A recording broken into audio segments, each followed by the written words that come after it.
Nitu, and this is my father-in-law's cat, Valentino.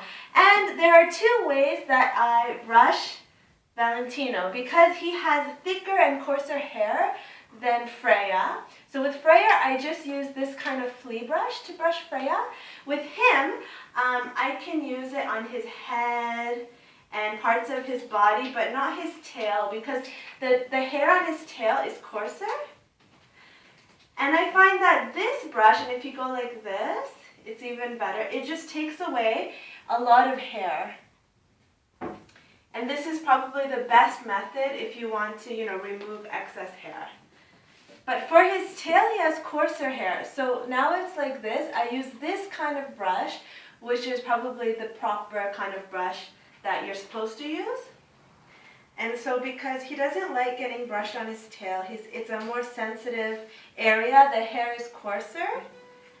And it doesn't tug on his hair. Like if I use this on his tail, it really pulls at the hair and he doesn't feel good and he just doesn't like it. So that's why I use this on Valentino, whereas Freyja doesn't like this, and this doesn't really do anything for Freyja. It doesn't take away much excess hair. So I just use this for Freyja.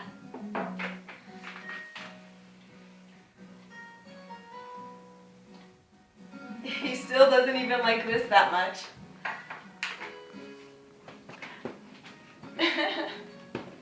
No? Hey, Valentino. So he's a silver Maine Coon. So cute. And he's less than a year old, but he's already 8 kilograms. Hey. So Freyja likes being brushed so much.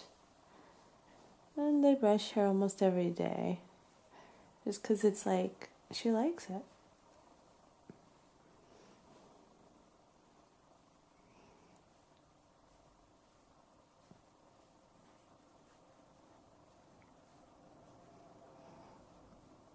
This is actually a flea brush. Look how much hair I caught so far by just brushing her for like a minute. But this also catches fleas, and it's really good at getting rid of excess hair. And so in this way I can keep, I can clean her fur, get rid of the excess hair, and you can even go backwards a bit and then like that. And that way actually gets rid of more excess hair when you go like backwards a bit and then like that. And she just loves being brushed. Sometimes she sees the brush, the comb, this is a flea comb, and comes toward me and rubs herself against it. She likes it. Cat Therapy 101. And she's cleaner, and the house stays cleaner.